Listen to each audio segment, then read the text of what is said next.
Assalamualaikum warahmatullahi wabarakatuh.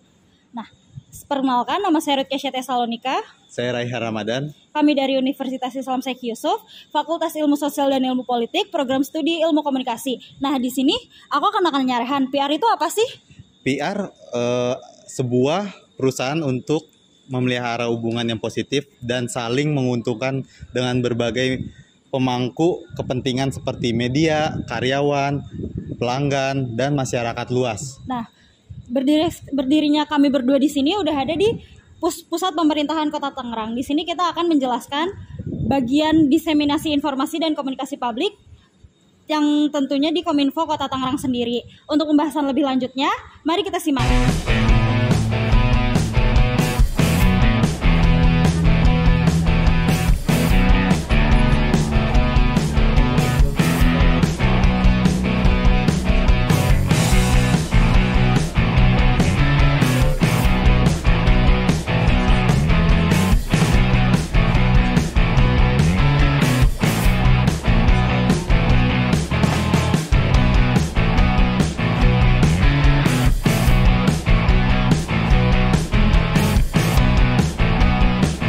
Assalamualaikum warahmatullahi wabarakatuh. Perkenalkan, nama saya Ruth Kesia Tesalonika dari Universitas Islam Syekh Yusuf. Di sini saya bersama Yan Cafir Rizkyullah, Kepala Bidang Diseminasi Informasi dan Komunikasi Publik Diskominfo Kota Tangerang. Nah, di sini saya dan Kang Ian akan membahas diseminasi informasi dan komunikasi publik di Kominfo Kota Tangerang.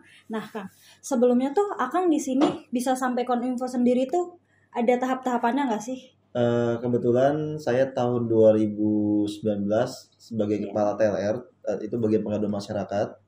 Habis itu saya pindah ke jadi lurah di Nusa Jaya. Setelah itu saya pindah ke Humas Kota Tangerang atau Prokom sekarang.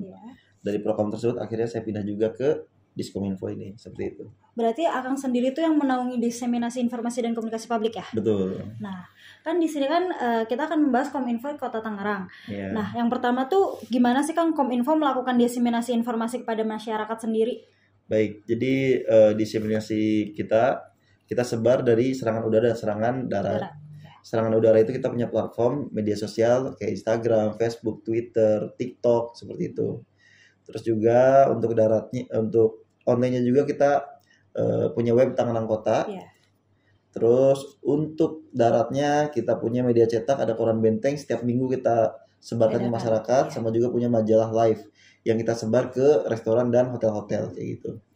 Terus yang kedua, apa saja platform media yang digunakan oleh Kominfo untuk komunikasi publik? Tadi yang sudah saya sampaikan, platform medianya tadi ada media sosial tadi, ada yang media online sama media cetak tadi. Terus termasuk juga media cetak ini ada juga spanduk dan baliho gitu. Nah, bagaimana Kominfo mengelola dan memantau informasi yang diseminasi ke masyarakat? Baik, kita memantau seperti ini. Jadi setiap misalnya pemberitaan ataupun web yang kita akan sebar ke grup camat dan lurah. Camat dan lurah kan semua dari kita juga termasuk dari warga Kota Tangerang. Biasanya kita memastikan itu nyampe atau tidak adalah ketika hal yang kita share itu nyampe ke grup kita, ke grup warga kita gitu. Ketika itu nyampe ke grup warga kita berarti informasinya nyampe. Tapi kan sekarang kan banyak yang namanya hoax ya. Nah, gimana sih cara ngatasin hoax di media sosial? Kan mungkin kalau koran kan udah ada batas cetaknya sendiri, udah disetujui sendiri. Nah, kalau media sosial kan banyak yang copy paste atau mau mengambil berita lain terus di copy paste sendiri, itu gimana sih cara ngatasin hoaxnya tuh? Baik, kalau dari Kominfo sendiri kita mengatasi hoax ini adalah dengan membuat informasi yang benar gitu, informasi yang benar. Jadi misalnya dia hoaxnya tentang A nih, gitu, ya viral nih, kita sampaikan ternyata faktanya seperti ini loh, kronologi seperti ini loh, kayak gitu. Kayak dulu kejadian masalah viral yang katanya PNS Kota Tangerang arogan gara-gara masalah aset, gitu kan. Ini kan pengacara lah yang ininya. Kan kita bikin video klarifikasinya bahwa tanah ini memang sudah milik Kota Tangerang, sudah diputuskan oleh pengadilan hukum. Jadi masyarakat, ya ini fakta yang sebenarnya kayak gitu. Nah, strategi yang digunakan oleh Kominfo untuk memastikan informasi yang diseminasi akurat dan terpercaya itu gimana? Selain kayak mungkin kan kalau mungkin dari media sosial kan mungkin bisa penyampaiannya dari Instagram atau aplikasi-aplikasi lainnya, tapi kalau mungkin itu dari masyarakat awam yang hanya mendengar dari telinga-telinga itu gimana, Kang? Jadi untuk memastikan akurat beritanya ya, akurat, kita selalu konfirmasi kebenarannya gitu. Kita jadi setiap pemberitaan yang kita buat itu udah benar-benar valid gitu. Bahkan pemberitaan kita tuh rata-rata khususnya web ya, kita sebarkan ke media-media luar. Ada 100 lebih itu media yang kita sebar. Dan itu dinaikin oleh media-media lain juga. Contohnya kemarin yang terakhir Bu Rianto tuh. Bu Rianto kita naikin di web kita. Akhirnya kalau searching nih, saya selalu Mbak bisa dicek di Google Berita. Klik Tangerang. Itu muncul berita-berita tentang Tangerang tuh. Nah, itu saya lihat di situ banyak ngambil juga. Itu tulisan dari kita semua itu. Berarti kalau emang itu nggak sesuai sama yang asli dari Tangerangnya itu ada ini nggak sih, ada sanksi tersendiri nggak sih Kang? Kalau masalah sanksi itu udah di Dewan Pers ya, Dewan Pers sama kepolisian mungkin. Bagaimana cara Kominfo berkolaborasi dengan media massa untuk meningkatkan diseminasi informasi? Baik, kita berkolaborasi mau media cetak, media online, kita selalu berkolaborasi dengan tadi kita selalu setiap hari kita membuat berita tuh lebih dari 10 berita gitu. Pemberitaan ya yang akan kita sebar itu baru berita, belum yang Instagram, belum yang video, berbeda lagi. Nah, kita sebar ke grup ke email-email para wartawan. Juga kita memiliki kerjasama sama media-media tertentu lah, media nasional, regional, lokal gitu. Nah, tadi kan saya ngebahas yang kayak masyarakat awam tuh mungkin ngedengar dari telinga ke telinga ya. Nah, kayak langkah-langkah yang diambil oleh Kominfo sendiri untuk meningkatkan kesadaran masyarakat akan pentingnya literasi digital tuh gimana sih? Baik, biasanya gini, setiap tahun kita bikin namanya Tangerang Digital Fest. Itu kita biasanya undang artis nasional, sama itu kita akan datang undang pembicara-pembicara untuk menyampaikan informasi-informasi kaitan literasi digital. Selain kita juga membuat konten-konten yang ringan yang kita sebar ke masyarakat nih. Ya tadi saya bilang, kita selalu kirim ke grup-grup camat dan lurah. Lurah nanti kirim ke RT RW kirim ke masyarakatnya.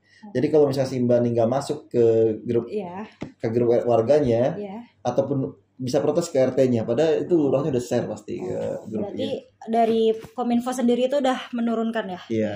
Nah, gimana sih Kominfo mengukur efektivitas dari program diseminasi informasi dan komunikasi publik? Biasanya kalau mengukur efektivitasnya kita survei sih. Survei ke masyarakat, survei ke RT RW apakah sudah nyampe nih gitu. Kalau belum nyampe kita evaluasi lagi. Tantangan yang paling dihadapin oleh Kominfo tuh dalam melakukan diseminasi informasi itu apa? Lagi-lagi memang kesadaran masyarakatnya ya. Gitu. Ketika tantangan terbesarnya adalah ketika mereka mau share atau enggak nih gitu.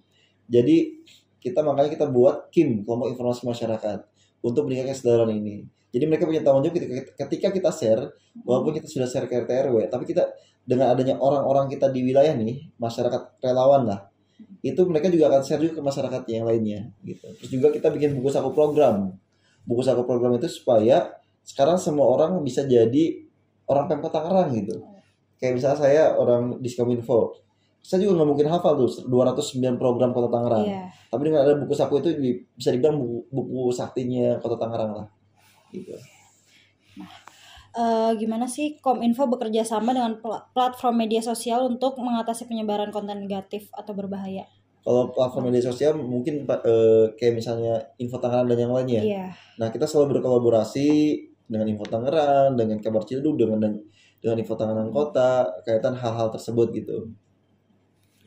Kan dari Kang Yana sendiri kan aktif di Instagram, media sosial dan lainnya.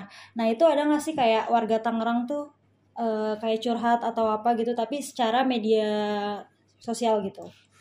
Banyak sih. Kalau ngomongin curhat ya banyak. Kalau ngomongin tentang Kominfo mungkin sedikit ya. Karena mereka biasanya nanyain KTP lah, KK lah, terus ada pengaduan masyarakat lainnya lah gitu. Berarti Kang Yan juga masih ini ya? Menyalurkan dari media sosial walaupun itu di luar Kota Tangerang ataupun dalam Kota Tangerang? Di dalam Kota Tangerang aja. Kalau di luar kan saya bukan kewenangan saya tuh. Bukan kewenangan saya. Kalau di Kota Tangerang saya selalu sampaikan lagi, saya bantu yang sekarang, tapi saya edukasi. Kan kita udah punya aplikasi Tangerang Live untuk mengadu masyarakat. Kita juga punya WA Kota, punya Instagram juga yang buat pelaporan dan pengaduan aspirasi masyarakat. Jadi saya kalau yang udah berkali-kali nih saya sampaikan, nih saya kirim nomor WA Kota, silakan bisa ke WA Kota. Saya jadi edukasi itu tetap ada gitu. Kan kita punya sistem nih, jangan sampai bergerak laporan itu berdasarkan orang. Laporan ke Kang Ian baru bisa tertindaklanjutin. Tapi kita udah punya sistem yang cukup bagus. Ya udah saya kirim aja nomor WA, pasti direspon kok. Kayak gitu. Nah, Kira-kira dari Kang Ian sendiri tuh ada pesan nggak sih untuk masyarakat luas terkait cara menerima berita atau secara bermain media sosial tuh agar bijak gitu dan tidak terjadi hoax untuk masyarakat? Oke, buat masyarakat Kota Tangerang khususnya, ketika dapat informasi sesuatu nih, khususnya di media sosial, karena sekarang semua orang bisa punya media, gitu, dengan adanya media sosial ini, selalu searching. Misalnya ada berita A nih di media sosial, di googling. Ketika di googling itu nggak ada, itu kemungkinan besar hoax, gitu. Apalagi judul-judulnya itu udah judul-judul yang memancing orang buat terprovokasi. Carilah di Google berita tersebut, ternyata nggak ada. Oh, biasanya kan gini, kayak kemarin ada berita orang meninggal, gitu. Bener kan nih, bener meninggal nih, dicek di Google ternyata nggak ada berita tentang itu. Dan cek juga di Google juga kan ada beberapa berita yang ini tervalidasi kan nih, misalnya kan media-media yang besar kan kayak Kompas, Detik dan yang lainnya. Oh berarti kalau ini udah naikin ini udah valid lah. Tapi kalau media-media yang belum tentu kejelasannya, ya kita harus validasi yang lain juga gitu. Guys, jadi kalau misalnya ada pengaduan dari Kota Tangerang sendiri, bisa langsung chat ke WhatsApp yang tadi udah Kang Ian bilang, dan juga ada aplikasi untuk Tangerangnya sendiri. Ya, jadi kalau mau pengaduan dan aspirasi masyarakat, kita punya sistem namanya Laksa, layanan aspirasi ketaksaran Anda, dan itu ada di aplikasi Tangerang Live. Di aplikasi jangan lupa download aplikasi Tangerang Live karena di situ Kota Tangerang dalam genggaman. Mau cari kerja di situ ada. Mau bikin kartu kuning nih, dulu kan harus datang ke Dukcapil, nggak perlu, sekarang tinggal download PDF-nya doang. Mau bikin KK, mau bikin KTP, mau ikut pelatihan kerja, mau dapat bansos, udah di situ semuanya. Jadi tolong dimanfaatkan seperti itu. Cuma di situ kurang cuma cari jodoh doang yang belum ada.